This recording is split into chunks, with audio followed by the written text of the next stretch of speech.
Okay, welcome back. This is the exercise problems 9-9. Okay, so with the knowledge that we have from 9-9, let's just kind of plow through these. This is not too bad. So what is the equation for the quadratic formula? All right, so we have x equals, and remember, it's just little pieces that you have to put together. Minus b over 2a. That's the axis of symmetry formula, or that's the vertex formula.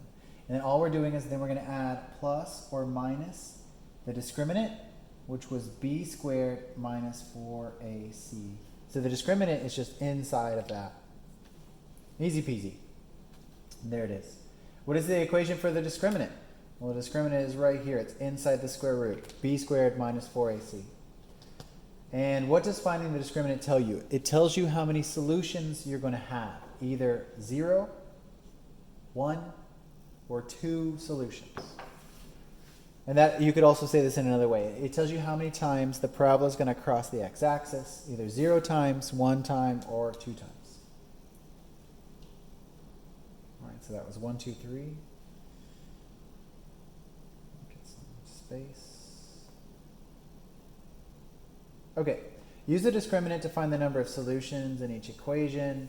Okay, so just like before we did this, I'll just kind of be brief with these. Of course, you can take your time with it.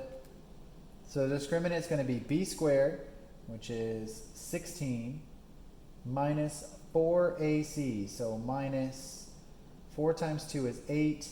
8 times 3 is 24, right? Which is going to give us a negative result, which means no solutions. So that was 4a.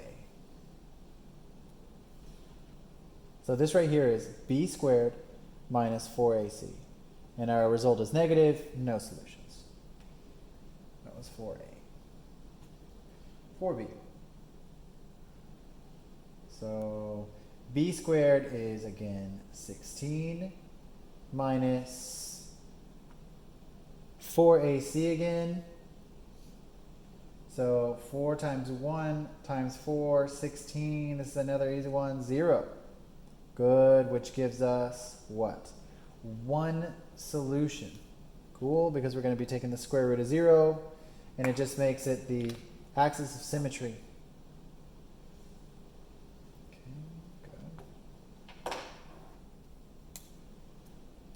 Okay, 4c. 11 squared, really a negative 11 squared, is what? 121 minus 4ac. 4 times 2 is 8. 8 times 6 is 48, right? Will give us, of course, what? A positive answer, which should give us 2 solutions. Notice it doesn't matter what it is, that they're not really asking for that. They just want you to use the discriminant and figure out how many solutions you're going to have. So clearly this will be a positive answer. 121 is much bigger than 48. So you'll have 2 there. Okay, and lastly, 4D. Oh, they played around with things, so let's straighten this out. So 3x squared minus 5x plus 1 equals 0. It needs to be in that form, right? Standard form. And then we say our b squared is, of course, 25 minus 4ac. So 4 times 3 is 12. 12 times 1 is just 12. This obviously will give us a positive answer, which is 2 solutions.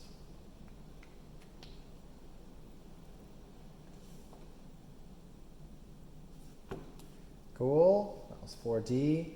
The only thing they did there was just mix up the form. Okay, number 5. Solve using the quadratic formula. All right, this is kind of redundant. I might just do a few of these and just skip on. There's not much to these. You can actually factor a lot of these. And it looks like you can factor this one.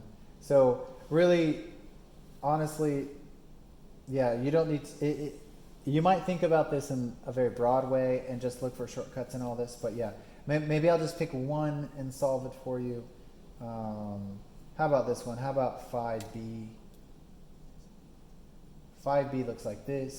So x equals minus b, so that would be a positive 7 plus or minus the square root of the discriminant, which is b squared 49 minus 4ac, so that's 8. 8 times 3 is 24 again, divided by 2a, 4. Okay, 7 plus or minus the square root. What is 49 minus 24? What is that? That's going to give us 25, I believe, over 4, and that is 7 plus or minus 5 divided by 4. And that gives us 7 plus 5 divided by 4. What is that? 7 plus 5, 12. 12 over 4, which of course is equal to 3. And the other one is 7 minus 5, which is 2 over 4, which is 1/2. Okay, so just like that, pretty easy. Of course, this is your x values. 2 solutions. The discriminant will give us a positive 25, which means we should have 2 answers here. Cool, which we do. That's that.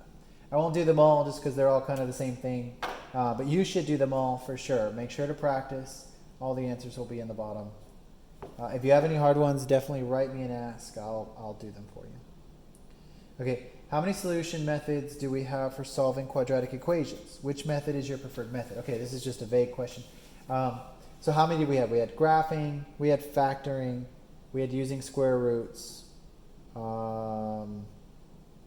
we had completing the square, and we had the quadratic equation, the quadratic formula. So it's 5 different ones, right? Which is the preferred method? I prefer factoring, obviously, if you can. If you can't factor it, I would go with the quadratic formula. Now, lots of ways to do it, though. Like I said, graphing is the most fun way to visualize the math, right? But they're all good. They all have different uses. So I use them all would be my answer to this question. Problem number 7. What is the equation to find the axis of symmetry of a parabola? It is x equals minus b over 2a. Do you see where that equation comes from when looking at the quadratic formula? Of course you do. Yeah, of course. You see that when you have one solution.